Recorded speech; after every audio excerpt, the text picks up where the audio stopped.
Hey guys, welcome back to my channel. तो आज मैं बहुत ज़्यादा एक्साइटेड हूँ इस पूरे टॉकिंग सेशन के लिए, क्योंकि मैंने एक किताब ख़त्म करी है जो मैं 6 महीने से पढ़ रही हूँ। और तो मैं आज आपको बताने वाली हूँ उसके थॉट्स। मैं कुछ मिस आउट ना करूँ, इसलिए मैंने सब लिख के रखा है आज, क्योंकि हर बार मैं कुछ ना कुछ भूल जाती हूँ। तो जो किताब है वो है ये। Could you see it? Yeah, this is the book, The Brother Karamazov by Fyodor Dostoevsky, if I'm pronouncing correct. So it is like 1000 pages in there. तो मैं पहले ना एक बात करना चाहती हूँ कि डॉस्टोएव्स्की और काफ्का इंटरनेट पे बहुत फेमस ऑथर्स हैं और जनजी के आई थिंक फेवरेट ऑथर है इस समय। तो जब आप डॉस्टोएव्स्की या काफ्का पढ़ते हो तो it is feel like you are performing या you are doing a performative reading. तो और दोनों ऑथर इतने ज़्यादा अच्छे हैं और मैं उनको पढ़ना चाहती हूँ। मैंने काफ्का अभी तक नहीं पढ़ा है, तो इसीलिए नहीं पढ़ा है क्योंकि इतना ज़्यादा उस पर इतनी बात हो गई। और मुझे लगा कि अगर अब मैं काफ्का पढ़ने बैठूँगी तो लोग सोचेंगे कि शी इज़ परफॉर्मिंग और शी इज़ फेकिंग इट। लेकिन डॉस्टोएव्स्की मैंने ये सब चक्करों के पहले ही पढ़ना शुरू कर दिया था। This is my 3rd book और 6 महीने में ख़त्म करी और मैं इतनी ज़्यादा अपने ऊपर प्राउड हूँ। तो और I am very happy currently because I have finish this book and मैंने टाइम दिया इस बुक को, बहुत अच्छा टाइम दिया है कैरेक्टर समझने के लिए, फ़िलॉसफी समझने के लिए। और मैं ठीक है, हम बात करेंगे इसके बारे में। तो बहुत लंबा जाने वाला है वीडियो क्योंकि मैं बात तो करने ही वाली हूँ ऑब्वियसली। So let's talk about some plot. तो ये जो किताब है, ये जो 1000 पन्नों की किताब है, इसको लिखने में डॉस्टोएव्स्की ने 2 साल लगाए हैं और ये उनकी लास्ट नॉवेल है जो उन्होंने लिखी है। और इसको आइंस्टाइन ने पढ़ा है, इसको काफ्का ने पढ़ा है और बहुत सारे ऐसे ऑथर जिनका मुझे नाम भी नहीं याद आ रहा है। मैंने ऐसे ऑनलाइन इस पर रिसर्च करी तब मुझे पता चला कि बहुत ज़्यादा ऑथर्स इसके कैरेक्टर से और इस किताब से इंस्पायर्ड हुए हैं और उन्होंने अपने बुक्स में भी ऐसे कैरेक्टर्स लिखे हैं। तो ये किताब फॉलो करती है फ्योदोर पाव्लोविच और उसके 3 बेटों को। ठीक है, Fyodor Pavlovich is the worst character which Dostoevsky has written, और उन्होंने अपना ही नाम दे दिया उसको, ऑडेसिटी। तो उसके 3 बेटे, या फिर कह सकते हैं 4 बेटे। मुझे लगता है कि 3 बेटे क्यों दिखा रहे हैं, बट चौथे बेटे का कंफर्म नहीं है कि वो पूरी नॉवेल में ही नहीं पता चला कि is he is a Fyodor son और नॉट। वो इलिजिमेट जो सन होता है ना, वैसा कुछ था। बट 3 बेटे हैं जिनका नाम है मित्या, जिसको हम दिमित्री भी बोलते हैं। तो रशियन नॉवेल जब आप पढ़ोगे तो जैसे इंडिया में एक ऑफिशियल नेम होता है और एक निक नेम होता है, वैसे ही रशियन नॉवेल्स में भी है, या रशिया में भी आई थिंक होगा ऐसा, क्योंकि Dmitri is an official name and Mitya is a nick name. Then the second one is जो दूसरा बेटा है उसका नाम नहीं है निक नेम, उसका आइवन है। अब मुझे भी इसका प्रोनाउंसिएशन मतलब नहीं पता, आइवन है, इवान है, कुछ लोग आइवन कहते हैं, कुछ लोग इवान कहते हैं, मैं आइवन कहती हूँ, मुझे आइवन अच्छा लगता है। देन जो छोटा बेटा है, सबसे छोटा बेटा है, वो है अलोशिया का अलोशिया ही नाम है। हाँ, तो मोस्टली मेन कैरेक्टर के ही नेम्स हैं, क्योंकि मैंने क्राइम एंड पनिशमेंट भी पढ़ी है, उसमें भी रस्कोल्निकोव का निकनेम था, अभी मुझे याद नहीं आ रहा है। तो बात करते हैं अब कैरेक्टर्स के। तो जो पहला कैरेक्टर है, सबसे पहले बात करते हैं जो मेन कैरेक्टर, जो जड़ है इस पूरी किताब की, वो है फ्योदोर पाव्लोविच। फ्योदोर पाव्लोविच जो इंसान है, उसकी 2 शादियाँ हुई हैं। तो जो पहली शादी हुई थी उससे उससे उसका बेटा है मित्या, जिसको हम दिमित्री बोलते हैं, जो कि सबसे बड़ा बेटा है। He is 23 years old. Then उसने फिर दूसरी शादी करी, और जो पहली शादी हुई थी वो भी फ्योदोर ने पैसों के लिए आई थिंक शादी करी है। फिर दूसरी शादी हुई, चलो पहले ये बताते हैं। दूसरी शादी से हुए आइवन एंड अलोशिया। तो Ivan middle child, then Alyosha is the youngest child. Okay, फिर अब देखो फ्योदोर पाव्लोविच के बारे में मैंने कुछ लिखा था बहुत अच्छा सा, दैट कहाँ लिखा है भाई मैंने, हाँ ठीक है, मैं खुद ही से बताती हूँ। मेरे दिमाग में फ्योदोर के बारे में क्या चलता है कि ही is the man who is lover but never found love. वो उसको चाहिए था लवर, लेकिन उसको कभी लव नहीं मिला। ही is a father but he doesn't have fatherly instinct. उसने दिमित्री को, मतलब उसके 3 बच्चे थे, उसने तीनों बच्चों की कभी केयर ही नहीं की, कभी अपने रिश्तेदारों के यहाँ भेज देता था, बस वो पल गए, उसे पता भी नहीं चला कि वो कैसे बड़े हुए, क्योंकि वो तो अपने लव अफेयर्स और पैसों के ही पीछे पागल था। उसको ना एज अ बफून दिखाया गया है इस पूरी नावल में, और उसमें उसने एक बार कहा भी है कि जब वो नर्वस होने लगता है तो वो हमेशा जोक मारता है। तो अगर आपको एज अ बफून उसे लेना है तो लेना है। और वो कहते हैं ना, he is a rich but has no class, ये भी कहते हैं उसके बारे में। तो फ्योदोर पाव्लोविच और जो उसका बड़ा बेटा है दिमित्री, उन दोनों में क्लैश चलता रहता है, जो कि एक लड़की की वजह से होता है जिसका नाम है ग्रुशेनका। ग्रुशेनका का ऑफिशियल नेम मुझे नहीं याद आ रहा है, बहुत लंबा नाम है। ग्रुशेनका उसका आई थिंक निकनेम है। तो ग्रुशेनका दोनों को ही, मतलब क्या कहते हैं, एक्सपेक्टेशन दे के रखती है कि, लेकिन ये जेलसी का पार्ट बन जाता है दोनों के बीच में। अब फ्योदोर चाहता है कि वो उसके पास है ग्रुशेनका, और दिमित्री नहीं चाहता कि वो उसके फादर के पास जाए। और यही इस पूरी नावल का मेन प्लॉट है। पूरी नावल इसी पे बेस्ड है। So moving on the second character who is the main character of this novel, जिसका नाम है मित्या या दिमित्री पाव्लोविच या मित्या Pavlovich, what ever suits you. तो दिमित्री, मुझे जहाँ तक समझ में आया, वो बहुत ही इम्पल्सिव है और उसको बहुत क्विकली चाहिए सब। He wanted love very quickly, अगर उसको चाहिए तो चाहिए, उसको पैसा चाहिए, और बहुत ही ज़्यादा एंगर में रहता है। वो बहुत ज़्यादा इम्पल्सिव डिसीजन ले सकता है, वॉयलेंट है, बट मुझे लगता है कहीं ना कहीं वो दिल का बहुत अच्छा है। तो अब उसका बचपन, अब अगर उसके कैरेक्टर को देखते हो और कैरेक्टर का मतलब कि वो ऐसा क्यों है बड़े होकर के, तो मुझे लगता है जो उसका बचपन है वो अच्छा नहीं बीता। उसको नौकर ने पाला, उसको रिश्तेदारों ने पाला। रिश्तेदारों को तो आइवन और अलोशिया ने पाला, नौकर नहीं पाला जो उनके घर का फ्योदोर का नौकर रहता था, क्योंकि वो जब उसकी माँ मर गई, Fyodor forget about his son, और वो मतलब वापस से अपने नॉर्मल रूटीन में आ गया। उसको भूल गया कि उसका एक बेटा भी है जिसको उसे पालना है। तब उसके जो घर में नौकर था उसने उसको पाला है। बेचारे के पास पहनने के लिए अच्छे कपड़े नहीं, अच्छे जूते नहीं। रशिया में सर्दी कितनी पड़ती है आपको पता है। तो मुझे लगता है जो दिमित्री का ये जो इम्पल्सिव कैरेक्टर आया है वो कहीं ना कहीं फ्योदोर से ही लिया गया है। ऐसा कहते हैं तीनों बच्चों के अंदर फ्योदोर के एक एक ट्रेड्स थे, ठीक है। तो मुझे लगता है जो इम्पल्सिवनेस आया है ना फ्योदोर का, वो दिमित्री के अंदर आया है। तो ओके, तो दूसरे कैरेक्टर की बात करते हैं जिसका नाम है Ivan, Ivan. Some people call him Ivan, some people call him Ivan. मुझे इसका करेक्ट प्रोनाउंसिएशन नहीं पता है, but I love calling him Ivan, so I will call him Ivan. और he is the most rational और most intelligent person in this whole novel, और वो rationality उसको पागल बना देती है लास्ट में। जब मैं नावल पढ़ रही थी स्टार्टिंग में, मुझे तभी आइवन बहुत पसंद था और मुझे था कि बस ये हीरो बने इस नावल का, बट मुझे नहीं पता था ना एंडिंग क्या होने वाली है।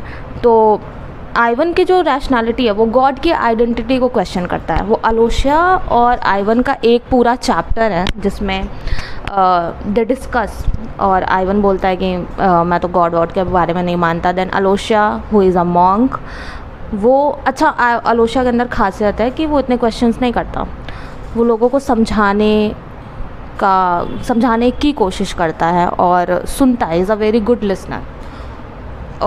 इन the whole novel he is a very good listener. वो कम्युनिकेशन जो गैप आता है कैरेक्टर्स के बीच में, वो कहीं ना कहीं अलोशिया ही फिल करता है, मुझे ऐसा लगता है। तो आइवन इतना ज़्यादा इंटेलिजेंट है और उसने मन में ऐसी थ्योरीज बना ली कि उसे लगा कि उसके जो उसका मेन प्लॉट ट्विस्ट है, जब उसके फादर की डेथ हो जाती है, इन तीनों के फादर की डेथ हो जाती है और उसके मर्डर का इल्ज़ाम आ जाता है ऑब्वियसली मित्या पर, क्योंकि एकदम नॉर्मल है, दोनों में चलता रहता है ग्रुशेनका के लिए, तो सबको शक वहीं पे होता है। और सिचुएशन भी ऐसी हो जाती है कि शक वही है। और एक टाइम के बाद मित्या को भी ऐसा लगने लगता है कि मैंने ही मारा है क्या, या I should have killed him because he deserve it है ऑफ कोर्स। तो लेकिन आइवन की ऐसी थ्योरी रहती है कि उसको गिल्ट हो जाता है कि कहीं मेरी उस थ्योरी की वजह से तो फ्योदोर नहीं मारा गया या मेरे फादर नहीं मारे गए।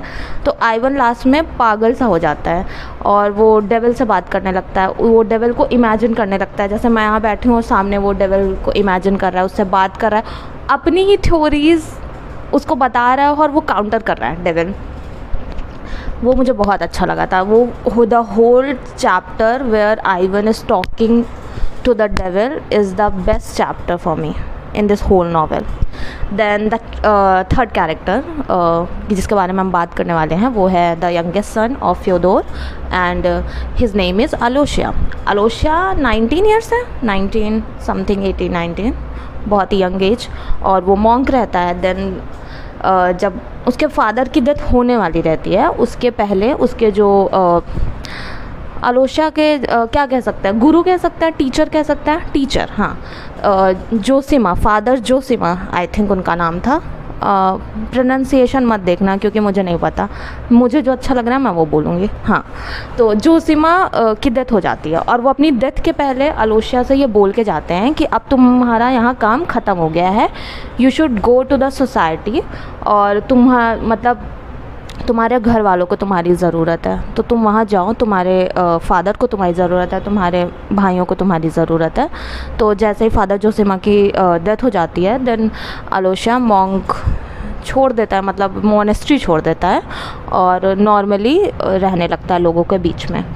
तो क्योंकि वो मॉन्क रहता है पहले, तो लोगों के मन में अलोशा के लिए ऑलरेडी बहुत ज़्यादा रिस्पेक्ट है, और अलोशा is a most humane character in this novel.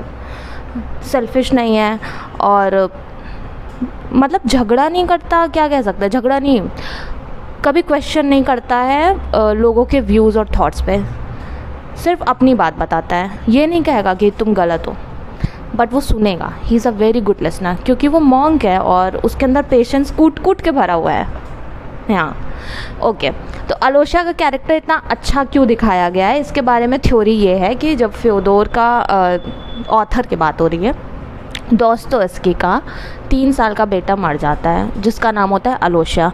उस पूरे गम में दोस्तोयेव्स्की ने ये पूरी नॉवेल लिखी है, और उसने अलोशा को, वो अगली भी नॉवेल का दूसरा पार्ट लिखना चाहते थे बट उसके पहले उनकी डेथ हो गई क्योंकि ये उनकी लिखी हुई लास्ट नॉवेल है। तो वो अलोशा को एज अ हीरो कैरेक्टर दिखाते हैं इसमें, या मुझे लगता है सेकंड नॉवेल में दिखाना चाहते थे, ऐसी थ्योरीज हैं, मुझे नहीं पता, शायद दोस्तोयेव्स्की खुद कह के गए हैं क्या, नहीं ऐसा नहीं है, बट लोगों को ऐसा लगता है क्योंकि उनके बेटे का नाम था और वो उसको बहुत ज़्यादा प्यार करते थे, और जब उसकी डेथ हो जाती है तो टूट से जाते हैं और उस पर वो एक पूरी नॉवेल लिखते हैं जो कि ग्रेटेस्ट नॉवेल एवर रिटन कहलाती है। तो एक कैरेक्टर और है जो है फ्योदोर का चौथा बेटा है, नहीं है, ऑफिशियली तो नहीं है, फ्योदोर ने इसको क्लियर भी नहीं किया है पूरी नॉवेल में, देन उसकी डेथ हो जाती है और ऑथर ने भी ये चीज़ क्लियर नहीं की है कि वो उसका सच में लीगली चौथा बेटा है या नहीं, बट इलीगली है। तो वो बहुत इंटरेस्टिंग कैरेक्टर है, वो बुक में मेन जो प्लॉट आएगा, ट्विस्ट, उसका रीज़न रहेगा, प्लॉट ट्विस्ट गेस कर लेना, मैं बताऊंगी आगे, बट फिर भी तो वो कैरेक्टर एक बहुत अच्छा है। देन फ्योदोर के 2 नौकर हैं, मार्फा जो उसकी वाइफ है, और मुझे पता नहीं क्यों उसके मेन सर्वेंट का नाम नहीं याद आ रहा है अभी, कुछ तो नाम है, हाँ, तो उसका बहुत अच्छा रोल रहता है इस पूरे नॉवेल में। कैरेक्टर्स की बात हो गई ना, इसको 1.2 में देख लेना, बहुत धीमा धीमा बोला है मैंने क्योंकि सोच के बोल रही थी, मैंने पॉइंटर्स इकट्ठा किया कि मैं कुछ भूल ना जाऊँ, अक्सर मैं भूल जाती हूँ चीज़ें बोलना और फिर बाद में सोचती हूँ कि ये भी बोलना था, वो भी बोलना था। तो मैं आज आराम से बात करूँगी और जो मुझे अच्छा लगा मैं सब बताने वाली हूँ। तो हमने कैरेक्टर्स की बात कर ली। प्लॉट ट्विस्ट है कि दिमित्री और फ्योदोर के बीच में एक लड़की के लिए क्लैश चलता रहता है, उस लड़की को भी मज़ा आ रहा है। अच्छा, एक लव ट्रायंगल बहुत अच्छा सा क्यूट सा है कि दिमित्री की ऑलरेडी मंगेतर है, ठीक है, उसका नाम है कात्या, और कात्या उसका निकनेम है और ऑफिशियल नेम है कतरीना, आई थिंक रशियन में बोलेंगे कतरीना या कटरीना, जो भी है। हाँ, वो जो दिमित्री की मंगेतर है वो आइवन को पसंद करती है शायद, आइवन उसको पसंद करता है, मित्या दोनों को पसंद करता है, मित्या ग्रुशनका को भी पसंद करता है, कात्या को भी पसंद करता है, और ऐसा वो बोलता है कि I have loved 2 women at the same time. Novel में ऐसा उसने बोला भी है। और दोनों का ऐसा नहीं है कि वो कात्या को पसंद करता है, उसकी रिस्पेक्ट करता है, और ग्रुशनका को तो पसंद ही करता है। अब मुझे लगता है Grushenka is just a passion for him, लेकिन बाद में वो कैरेक्टर जो डेवलप होता है ग्रुशनका का वो बहुत अच्छा लगता है। मुझे लगा नहीं था कि मुझे ग्रुशनका का स्टार्टिंग में कैरेक्टर एक खोखला कैरेक्टर लग रहा था, बट जो जैसे जैसे वो डेवलप हुआ है कैरेक्टर, बहुत अच्छा कैरेक्टर डेवलपमेंट ऑथर ने किया है ग्रुशनका का पूरी नॉवेल में। उसमें भी पूरा आलोशिया का हाथ है। तो Alyosha is the hero of this novel. मैं चाहती थी आइवन हो, बट आइवन बाबू ने गलत कर दिया सब कुछ। तो हाँ, तो अब देखो इस किताब के बारे में सिर्फ अच्छा ही अच्छा सुनने को मिलेगा, और अच्छी है भी किताब, और इस किताब को पढ़ने के बाद आपको कुछ और अच्छा लगने वाला नहीं है, मुझे नहीं लगता। यही सेम चीज़ मुझे क्राइम एंड पनिशमेंट के लिए भी लगी थी, क्योंकि क्राइम एंड पनिशमेंट मुझे इससे ज़्यादा पसंद है। मैं उसके बारे में वीडियो नहीं बना पा रही हूँ, and I am regretting it कि मुझे उसके बारे में बनाना चाहिए, बट अब मैंने उसको इतने साल पहले 1 साल पहले पढ़ा है, मुझे फिर से पढ़नी पड़ेगी, और मैं पढ़ूँगी। और ऐसा इस किताब के लिए कहते हैं कि अगर आप ब्रदर करमज़ाव पढ़ रहे हो तो आपको 3 बार पढ़नी चाहिए। रशिया में ये मान्यता कहते हैं, थ्योरी है, सॉरी ज़्यादा हो गया, मान्यता इज़ सैक्रेड। तो ऐसी थ्योरी है कि इस किताब को हमेशा 3 बार आपको पढ़ना चाहिए, तब आप आई थिंक इस किताब को समझ पाओगे। आई थिंक मैंने सब बोल दिया जो मुझे लगा। तो इट इज़ अ साइकोलॉजिकल, कहते हैं इसको, साइकोलॉजिकल थियोलॉजिकल नॉवेल है, क्योंकि इसमें क्रिश्चियनिटी की बात है। और साइकोलॉजिकल इसलिए है क्योंकि most of the character are facing the psychological issue. Ivan, Dmitri, उनको बीच बीच में चीज़ें दिखाई देने लगती हैं, कात्या चीज़ें सुनाई देने लगती हैं, बड़बड़ाने लगते हैं। तो ये मैंने देखा फ्योदोर के हर नॉवेल में होता है, क्राइम एंड पनिशमेंट में भी हुआ था। और क्योंकि फ्योदोर लिखते ही सैडनेस है ना, सैडनेस, ग्रीफ, ये सब पढ़ना है तो आप ऐसा आँख बंद करके डॉस्टोयेव्स्की उठा लो। और मुझे ना 1 साल से सैडनेस और ग्रीफ पढ़ने में इतना मज़ा आ रहा है कि मुझे कुछ अच्छी हंसी खुशी किताब अच्छी ही नहीं लग रही है, बोरिंग लगती है। अब मुझे लग रहा है कि नेक्स्ट रीड मैं थोड़ा सा लाइट कुछ उठा लूँ, और मैं इतनी ज़्यादा खुश हूँ कि मैंने ये किताब ख़त्म करी है। I am very proud of me. And तो मुझे लगता है कि हर इंसान को, जब वो स्टार्टिंग में नहीं, मैं नहीं रिकमेंड करूँगी कि अभी पहली बुक अब रीडर नहीं हो और फिर ये उठा लो, उसके बाद दोबारा कभी कोई बुक ही नहीं उठाओगे आप, क्योंकि इतनी मोटी है पहली चीज़, और टफ़ है, ईजी नहीं है। आप जब तक 1-2 छोटी छोटी किताबें नहीं पढ़ लेंगे इस ऑथर की, आप ये किताब मत उठाइए, नहीं समझ में आने वाली है। और एक इमोशनल डेप्थ भी चाहिए आपको इस किताब को पढ़ने के लिए। सबके लिए इस किताब की मीनिंग अलग हो सकती है। मेरे लिए कुछ है, आपके लिए कुछ और निकल सकता है। मुझे कुछ और पसंद आया, आपको कुछ और पसंद आ सकता है। तो सबके लिए हर किताब अलग होती है। हाँ, मुझे ट्रायल सीन की बात करनी थी। तो ट्रायल सीन जो लास्ट का पूरा चैप्टर है, ये किताब 4 पार्ट में और 12 चैप्टर्स ऐसा कुछ डिवाइड है। तो वो जो लास्ट वाला है वो ट्रायल सीन भी मुझे बहुत अच्छा लगा है। पूरा वैसे भी कोर्ट ड्रामा तो अच्छे लगते ही हैं, तो वो भी मुझे बहुत अच्छा लगा है। So this is the greatest novel ever written, और I think you should try once. अगर आपको अच्छी लग जाए तो फिर आप दोबारा भी पढ़ लेना, और ट्राई करनी चाहिए पढ़ने के लिए। अब ऐसा नहीं है कि आपने उठाई तो 1 महीने में, मैंने 6 महीने में ख़त्म करी है। मैंने इसको कब ख़रीदा था? लास्ट ईयर दिसंबर में, और फिर 2 महीने पढ़ी, देन आई कट आउट। फिर मैंने 2-3 महीने नहीं पढ़ी क्योंकि मेरा मूड बदल गया था, और अभी 1 महीने में मैंने ख़त्म करी। तो जो उधर ही 2 महीने मैंने आधी ख़त्म कर ली थी। और दिक्कत ये है ना कि आधी बुक ख़त्म हो गई, 500 पन्ने ख़त्म हो गए, मेन प्लॉट नहीं आया था। तो पेशेंस कितना चाहिए आपको। तो आप if you are avid reader और बहुत पेशेंट रीडर हो तभी उठाना। बहुत जल्दी आपको चाहिए कि जल्दी किताब बढ़े, तो this book is not for you, या फ्योदोर ही फिर आपके लिए नहीं है। तो डॉस्टोयेव्स्की के साथ आपको पेशेंस रखना पड़ेगा।